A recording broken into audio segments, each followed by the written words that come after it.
మన ప్రభు అయిన యేసుక్రీస్తు నామములో కూడి వచ్చిన ప్రతి ఒక్కరికి వందనాలు తెలుపుకుంటూ దేవుని యొక్క పరిశుద్ధ గ్రంథం నుంచి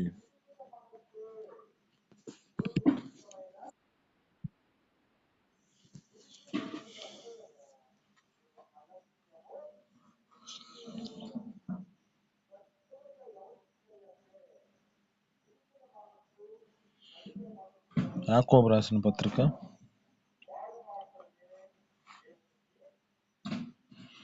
3వ అధ్యాయము 5వ వచనం మనం చదువుకున్నామండి. యాకోబు రాసిన పత్రిక 3వ అధ్యాయము 5వ వచనం.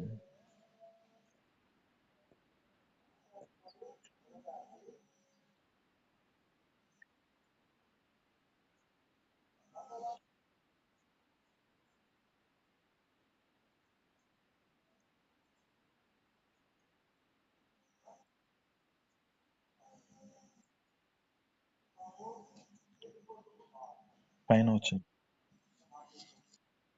5.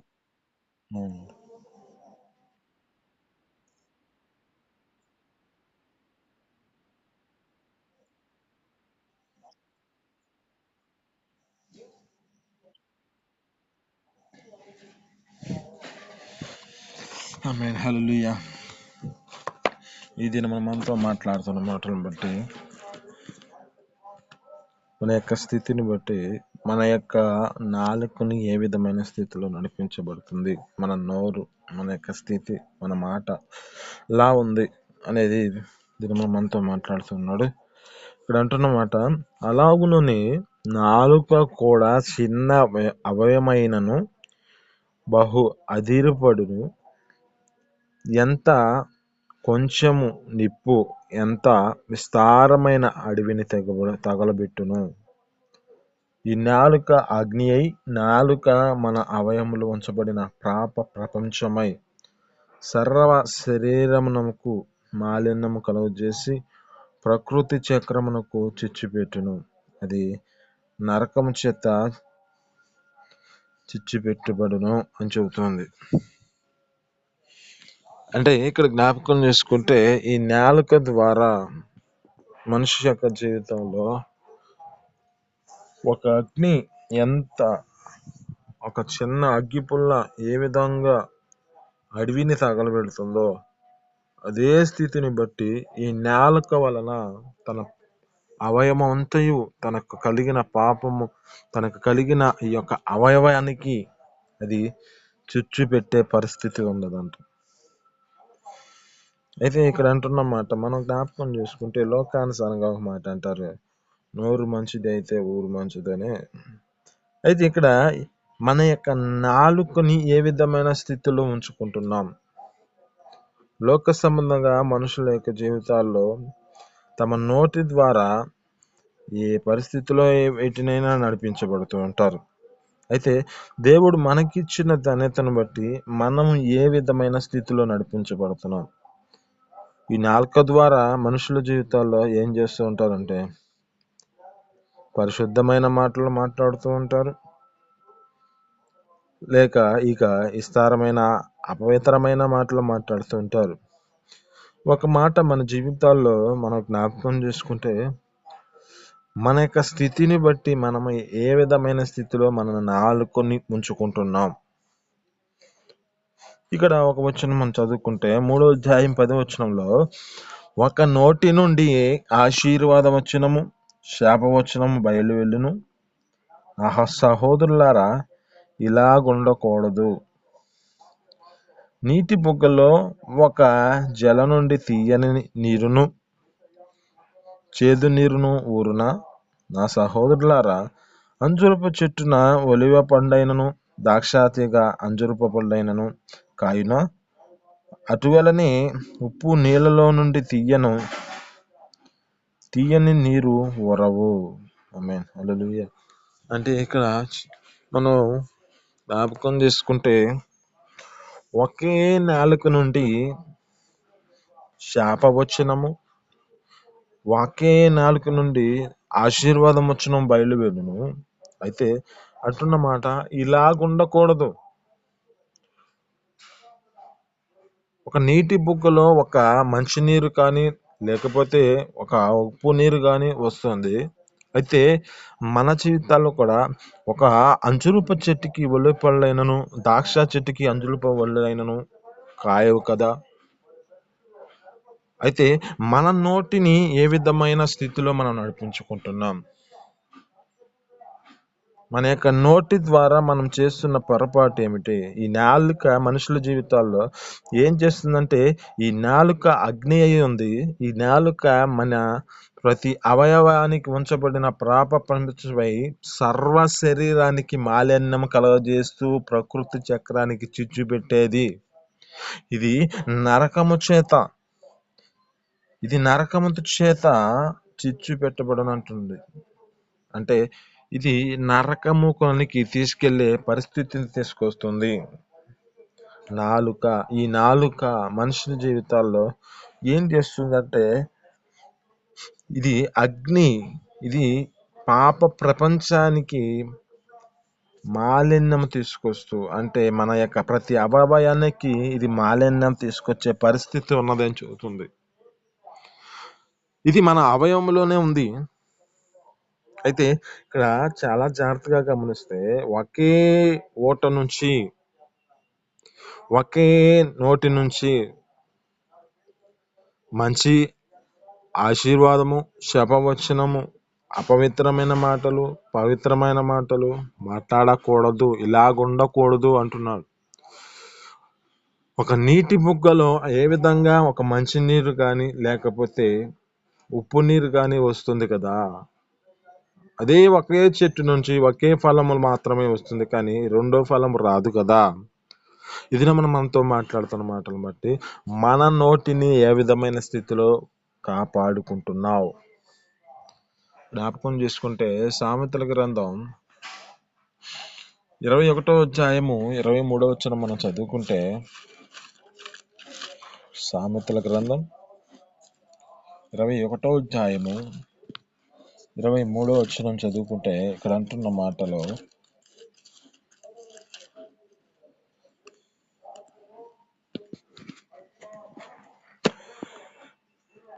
నీ నోటిని నాలుకను భద్రము చేసుకొనువాడు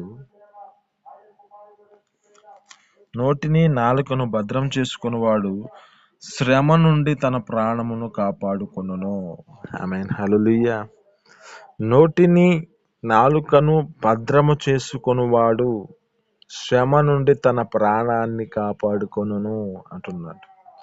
అంటే మనిషి జీవితంలో తీసుకొచ్చే అపాయకరమైన వస్తువు ఏదైనా ఉందంటే మనిషి జీవితంలో ఇదే. ఈ నాలుకే మనిషి జీవితానికి ఏదైనా అపాయకరమైన స్థితిని తీసుకొస్తుంది.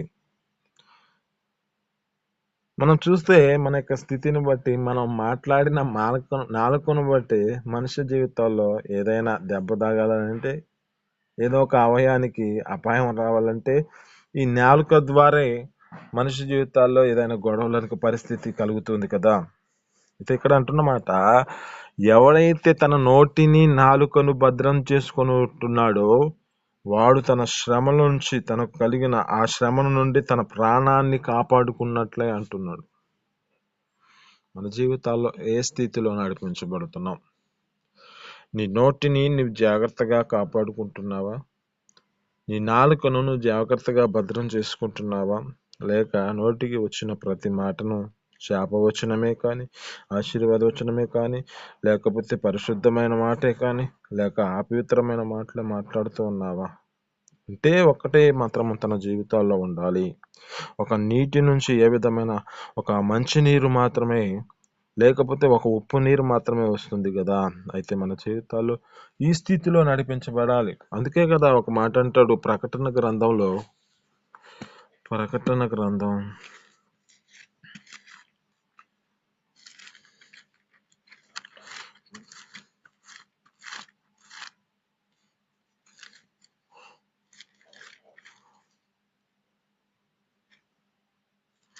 ప్రకటన గ్రంథం 3వ అధ్యాయము 15వ వచనం చదువుకుంటే ఇక్కడ అంటున్నమాట, నీ క్రియలను నేను ఎరుగుదును, నీవు చల్లగానైనా వెచ్చగానైనను లేవు. నీవు చల్లగానైనను వెచ్చగానైనను ఉండినా మేలు. నీవు వెచ్చగానైనను చల్లగానైనా ఉండక నులువెచ్చగా ఉన్నావు కనుక నేను నిన్ను నా నోటి నుండి ఉమ్మివేయనుద్దేశించి ఉన్నాను అంటున్నాడు. ఇక్కడ చాలా జాగ్రత్తగా ఆత్మీయ అర్థంలో మనం తీసుకుంటే చల్లగా వెచ్చగా అంటే నీ నోటిలో శాపవచనం ఆశీర్వాద వచనాలు కలిసి ఉన్నాయి. అందుకే అంటున్నాడు నులివెచ్చని స్థితిలో నువ్వు నడిపించబడుతున్నావు. ఈ నులివెచ్చని స్థితిలో నీ జీవితం ఉండకూడదు. ఉంటే అదరికైనా ఉండు ఇదరికైనా ఉండు అని ఉంటే మేలు అంటున్నాడు. ఉండుట మేలు అంటున్నాడు. ఇక్కడ అంటున్న మాటలో నీ క్రియలను నేను ఎరిగాను. నువ్వు చల్లగానైనా వెచ్చగానైనా లేవు. నువ్వు చల్లగానైనా వెచ్చగానైనా ఉండితే మేలు. నువ్వు వెచ్చగానైనా చల్లగా లేక నులువెచ్చగా ఉన్నావు కనుక నేను నిన్ను నా నోటి నుండి ఉమ్మివేయనుద్దేశించుచున్నాను అంటున్నాడు. ఎందుకని ఈ పరిస్థితి కలిగింది అంటే మనుష్య జీవితంలో నడిపించబడుతున్న నడక ఏ మనిషి తమ జీవితాలలో ఏ స్థితిలో నడిపించబడుతున్నారంటే ఒక మంచిలో నడచలేకపోతున్నారు, లేక తమ యొక్క జీవితాలు ఒక చెడుకరమైన స్థితిలో నడిపించబడలేని పరిస్థితి కనబడుతున్నారు. అంటే వెచ్చగా లేరు, నులివెచ్చగా లేరు. కానీ వెచ్చగా లేరు, చల్లగా లేరు, నులివెచ్చగా ఉన్నారని చెబుతున్నాడు. ఈ నులివెచ్చని స్థితిలో మన జీవితాలు ఉన్నాయేమో, మన యొక్క పరిస్థితులు ఉన్నాయేమో. ఒకే నోటి నుంచి శాపవచనము ఆశీర్వాదవచనం ఉండకూడదు అంటున్నాడు. ఇలాగ ఉండకూడదు అని దేవుని యొక్క లేఖనాలు మనకు చూపుతున్నాయి. ఎందుకంటే ఈ నాలుక మనుష్య జీవితాల్లో ప్రపంచమై ఇది అవయవాలన్నిటికీ చిచ్చు పెట్టే పరిస్థితి తీసుకొచ్చింది. ప్రకృతి చక్రాన్ని అన్నిటికీ ఇది నరకము చేత ఇది నరకములోనికి వెళ్ళే పరిస్థితి తీసుకొస్తుంది అంటున్నాడు. మన జీవితాల్లో ఏ విధమైన స్థితిలో నడిపించబడతాను. ఒక మాట మనం జ్ఞాపకం చేసుకుంటే ప్రసంగి గ్రంథం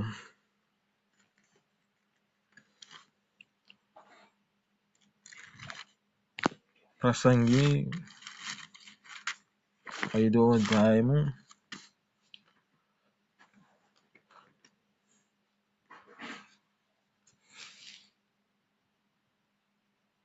5వ వచనం చదువుకుంటే ఇక్కడ అంటున్నమాట,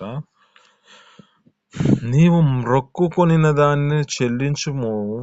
నీవు మ్రొక్కుకొని చెల్లింపకుండుట కంటే మ్రొక్కుకొనకుండా ఉండుట మేలు. ఎందుకని అంటే ఇక్కడ నీ దేహమునకు శిక్ష లోపరుచునంత పని నీ నోటి వలన జరగనీయకము. అది పొరపాటు చేతన జరిగినని దోత ఎదుట చెప్పకము. నీ మాట వలన దేవునికి కోపము పుట్టించి నీవేలా నీ కష్టమును వ్యర్థపరుచుకుందువో అంటున్నాడు. అధిక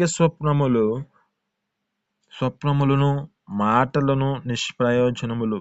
నీ మటుకు నీవు దేవుని యందు భయభక్తులు కలిగి ఉండుము. ఆమేన్, హల్లెలూయా. అంటే ఇక్కడ మనం జ్ఞాపకం చేసుకుంటే నీవు మ్రొక్కుకొనిన దాన్ని చెల్లించుము. మొక్కుకొని ఆ యొక్క మ్రొక్కుకొని చెల్లింపకుండుట కంటే మ్రొక్కుకొనకుండా ఉండటం మేలు అంటున్నాడు. ఎందుకు ఈ విధమైన స్థితిలో మాట అంటున్నాడంటే నీ దేహానికి శిక్ష లోపరిచినంతగా నీ నోటి ద్వారా జరగనీయకము. మనుషుల జీవితాల్లో చేసే పొరపాట్లు ఇవే. ఏం చేస్తూ ఉంటారంటే మ్రొక్కుకుంటూ ఉంటారు. మ్రొక్కుకొని దానిని నిలబెట్టుకోలేని పరిస్థితులు కనబడుతూ ఉంటాయి. నోటి ద్వారా జరిగించడానికి ఈ నోటి ద్వారా చెప్పే ప్రతి మాటని మన జీవితాల్లో ఏం చేయబడాలంటే మన మాట అవును అంటే అవును, కాదు అంటే కాదు, ఆ స్థితిలో మనం నడిపించబడాలి. కానీ నోటి ద్వారా ఒక మాట చెబుతూ మన జీవితాల్లో దాన్ని అలక్ష్యం చేస్తూ ఉంటాం, ఆలస్యం చేస్తూ ఉంటాం. ఆలస్యం చేయడం వలన అది మన జీవితాల్లో దేవుడు రాబట్టుకుంటాడు. కానీ దాని వలన మన జీవితాల్లో ఒక శాపకరమైన స్థితిలోనికి వెళ్ళిపోతాం. ఒక శాపకరమైన పరిస్థితిలో మన జీవితాలు నడిపించబడే పరిస్థితి వస్తుంది. ఎందుకంటే ఇది ఈ నోటి ద్వారా మనం జరిగించకలేని పరిస్థితిలో ఉన్నప్పుడు అప్పుడు మనం మొక్కుకొనకుండా ఉండటమే మేలు అంటున్నాడు. మనుషుల జీవితాల్లో ఏదైనా చేస్తారంటే, దేవుని సన్నిధికి నేను ఇది తీసుకొస్తాను, దేవుని యొక్క మందిరంలోనికి నేను ఈ విధమైన స్థితిలో నా యొక్క చేసిన మేలును బట్టి, చేసే మేలును బట్టి ఈ విధమైనది నాకు చేస్తే నేను ఈ విధంగా తీసుకొస్తా అంటూ ఉంటారు. అయితే ఈ మాటలో వారి జీవితంలో మేలు కలిగి ఉంటుంది కానీ మేలుకు సంబంధించిన తర్వాత తమ క్రియలు కనపడవు. ఇక్కడ అంటున్న మాట ఏమంటున్నాడంటే, నీ దేహము శిక్షకు లోపరచునంతగా నీ పని నీ నోటి వలన జరగనీయకము. అది నేను రేపు దినమున నువ్వు వెళ్ళినాక, ఆ యొక్క దేవుని యొక్క మందిరంలోకి వెళ్ళినాక, ఆ యొక్క తీర్పు దినానికి వెళ్ళినాక, అయ్యా ఆ యొక్క దూత ఎదుట నువ్వు పొరపాటు చేతన నేను ఈ విధమైన స్థితిలో నా మాట అన్నానయ్యా అంటే ఏ మాత్రం పనికిరాదు. ఇక్కడ అంటున్న మాట, నీ మాట వలన దేవునికి కోపము పుట్టించి నీవేళ నీ కష్టమును వ్యర్థపరుచుకున్నదు. అధికమైన స్వప్నములు, మాటలు నిష్ప్రయోజనములు. నీ మటుకు నీవు దేవుని యందు భయభక్తులు కలిగి నడిపించబడు అంటున్నాడు. ఈ దినము నీతో మాట్లాడుతున్న మాటలను బట్టి నీ స్థితిలో నీవు నాలుక ద్వారా నువ్వు చేసే ప్రతి మాటను ఏ విధమైన స్థితిలో నడిపించబడతాను, ఈ నాలుకని ఏ విధమైన జీవితం కలిగి నీవు ఆ నోటి ద్వారా ఏం జరిగిస్తున్నావు, ఆ నోటి ద్వారా నువ్వు దేవుని యొక్క మందిరంలోనికి ఏదో ఒక తీర్మానం చేత నింపబడి ఆ తీర్మానం నిలబెట్టుకోలేని పరిస్థితిలో నువ్వు ఉన్నావేమో. ఈ దినం నీతో మాట్లాడుతున్న మాట, ఈ నాలుక నీ జీవితంలో నీకు కలిగిన ప్రతి అవయవానికి ఇది చిచ్చు పెడుతుంది. ఈ నాలుక సరిగా లేకపోతే ఈపుకు దెబ్బ తగిలినట్టుగా, అంటే మనుషుల జీవితాలు ఈ నాలుక ద్వారా మనిషి జీవితాల్లో ఇక దెబ్బతినే పరిస్థితి ఎలా కలుగుతుందో మన జీవితాల్లో కూడా ఈ నాలుక ద్వారా మన జీవితాల్లో ఒప్పుకుంటున్న ఏది తీర్మానం చేయబడ్డా ఆ నాలుక ద్వారా అది జరిగించలేని పరిస్థితిలో ఉంటే నీకు శ్రమలే కలుగుతాయి, నీకు బాధలే ఉంటాయి. ఇక్కడ అంటున్నమాట, మొక్కుకొని దానికి చెల్లించలేని పరిస్థితిలో ఉంటే అసలు మొక్కుకొనకుండా ఉండటమే నీకు మేలు. ఈ దేహానికి శిక్ష వస్తుందంటే ఎందుకు వస్తుంది? నీ నోటి ద్వారా మాత్రమే శిక్ష వస్తుంది అని దేవుడు ఈ దినమున మీతో స్పష్టంగా మాట్లాడుతున్నాడు. అయితే మన జీవితాల్లో ఏ స్థితిలో మనం నడిపించబడుతున్నాం? ఈ నాలుకని ఏ విధమైన స్థితిలో నడిపించబడుకుంటూ ఉన్నాం? ఆశీర్వాదం వచ్చును, శాపం వచ్చును నీలోనే ఉన్నవయ్యా. అయితే నీకు కావాల్సినది ఒక్కటి మాత్రమే, శాపవచనమా లేక ఆశీర్వాదం వచ్చనమా? నీలోనే ఉన్నాయి. ఒక నీటి బొగ్గలో ఏ విధమైన స్థితిలో ఒక మంచినీరు, ఒక ఉప్పు నీరు వస్తుందో అదే విధంగా అది నీలోనే ఉంది. మంచినీరు తీసుకొచ్చే పరిస్థితి ఉన్నదా లేక ఉప్పు నీరు తీసుకొచ్చే పరిస్థితి ఉన్నదా? లేక నీ జీవితంలో ఇంకను ఏ విధమైన స్థితిలో వెచ్చగా ఉన్నావా లేక చల్లగా ఉన్నావా? ఏదో ఒకటి నీ జీవితంలో కలిగి ఉంటేనే నీ స్థితిని బట్టి మేలు అంటున్నాడు. ఈ విధమైన స్థితిలో మన జీవితాలు ఏ విధంగా నడిపించబడుతున్నాయి? దీని ద్వారా నీ స్థితి ఏ పరిస్థితిలో నీ జీవితాన్ని నడిపించుకుంటూ ఉన్నావు? ఒకే నోటి నుంచి జీవజలాలు, ఒకే నీటి నుంచి ఆ జీవజలంలో ఉప్పు నీరు, తీయని నీరు, ఉప్పు నీరు వస్తున్నాయా? లేదు కదా. అయితే మన జీవితాల్లో కూడా ఒకే చెట్టుకి మనం పళ్ళు, 2 రకాల పళ్ళు కొయ్యం కదా. అయితే మన జీవితాల్లో ఈ యొక్క స్థితిలో మనము ఏ విధంగా నడిపించబడుతున్నాం? ఒకే నోటి నుంచి మనము మన జీవితాల్లో అపవిత్రమైన మాట్లాడుతున్నామా, పరిశుద్ధమైన మాటలు మాట్లాడుతున్నామా? ఈ స్థితిలో నడిపించబడితే ఈ దినం నువ్వే అప్పగించుకో. నీ నోటిని ఏ విధంగా కాపాడుకోవాలో నీ స్థితిని బట్టి దేవుడు ఈ దినంలో నీతో మాట్లాడాడు.